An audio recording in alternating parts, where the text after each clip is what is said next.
one of my favorite na TV series or animated series that I've watched, particularly on Netflix, is yung BoJack Horseman. Napanood nyo na ba yan? Or pinapanood nyo ba siya ngayon? Matagal na yan lumabas around 2018, 2019, I'm not really sure. But para sa akin, napakaganda ng BoJack Horseman kasi bukod sa, it reminds me of The Simpsons actually. Very similar yung quality ng animation niya. But more than that, yung content, yung gusto ko sa kanya. Medyo philosophical, medyo malalim. May mga hugot no? But at the same time, very entertaining, very humorous. Ngayon, dun sa BoJack Horseman, ang bida dyan ay si BoJack, which is yung kabayo na nakikita nyo ngayon doon sa poster. Tapos, yung universe niya, it's made up of mga, bukod sa mga tao, mga animals din who act like people. Si BoJack Horseman, artista, celebrity, and in one of the episodes, kailangan niyang mag-lose ng weight para makuha yung isang role.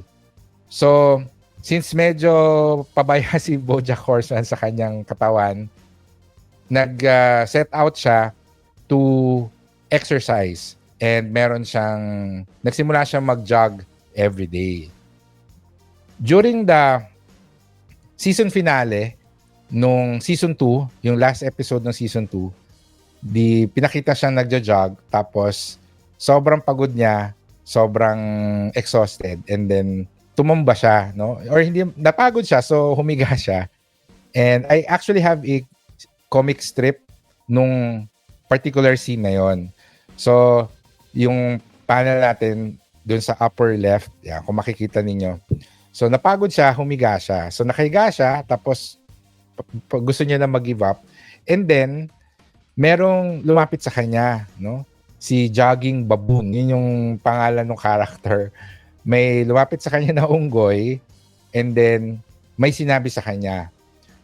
Yung sinabi sa kanya, biglang dun natauhan si BoJack Horseman. Medyo napaisip siya. Ano yung sinabi ni Jogging Baboon?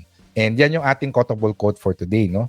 Sabi ni Jogging Baboon, "It gets easier. Every day, it gets a little easier. But you gotta do it every day. That's the hard part. But it does get easier."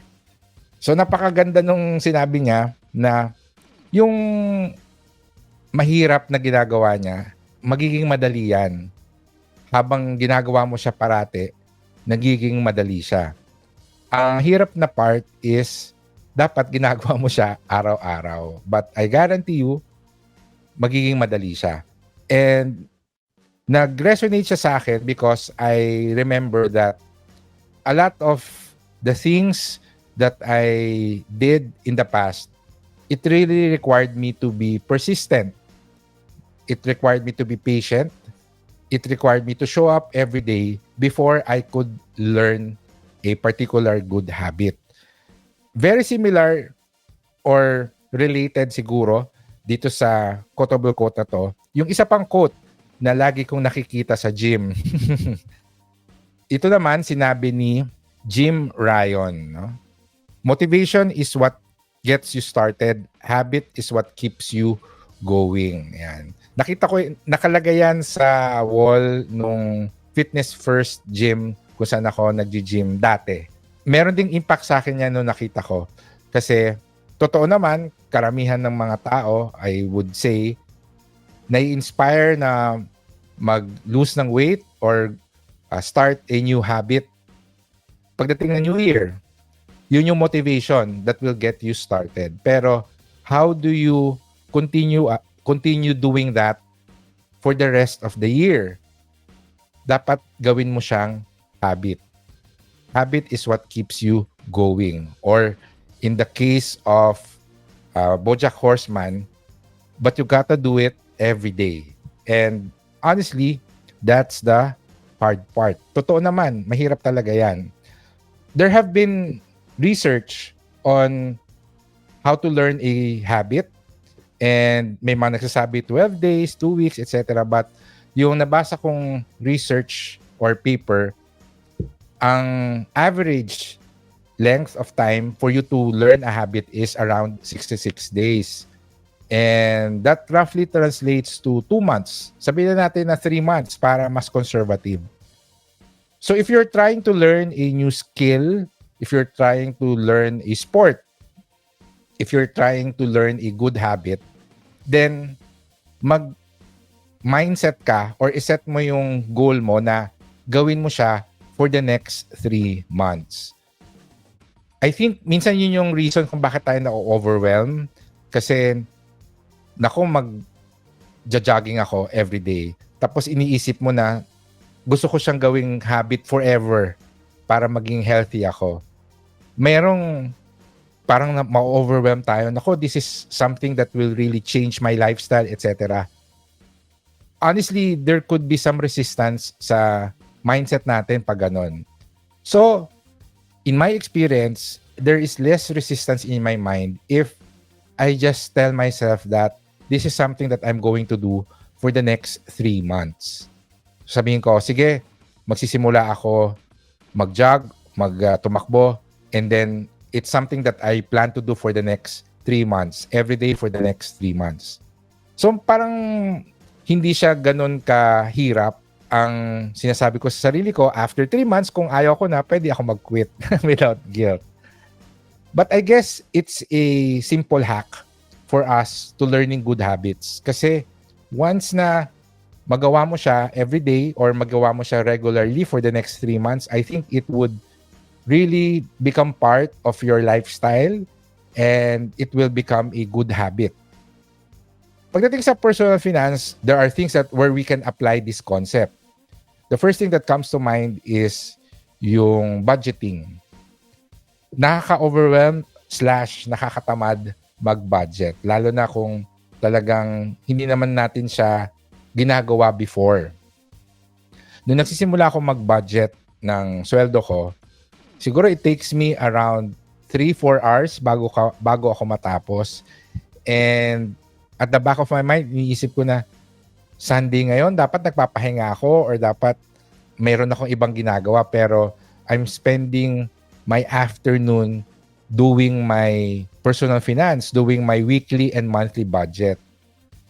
Merong resistance because it's not something that you regularly do. That's the hard part. But you've got to do it every day.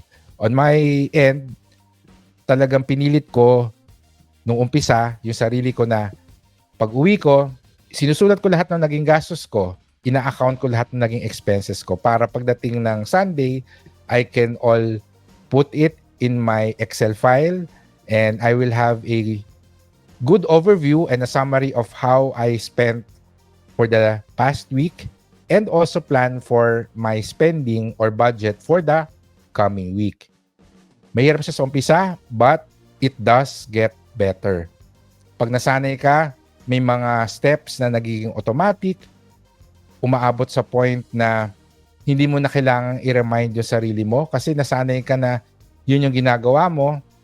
Sa schedule ko noon, after dinner, that's when I account yung mga naging gastos ko for the day. Hindi ko na kailangan i-remind sa sarili ko after ko kumain, parang yung katawan ko nag-autopilot na, okay, time for me to open my laptop and account for my day's expenses.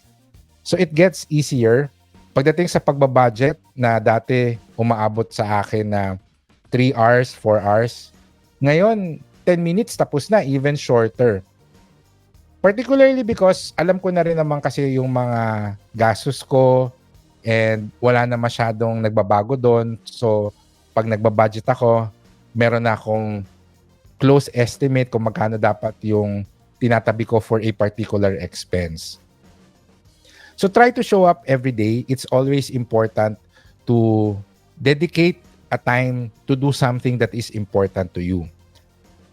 Karamihan ng mga not urgent but important tasks that we have, it's really up to us kung kailan natin siya isi-schedule. Kung naghihintay tayo ng free time, kung kailan natin siya gagawin, malamang hindi natin siya magagawa. Because there's always something that we need to do. So there is a need to block a time or dedicate a time for us to do the not urgent but important task. Most of the time, these are the projects that we want to do, the skills that we need to learn, a hobby that we want to start, even a business that we want to plan. We need to dedicate time to do it.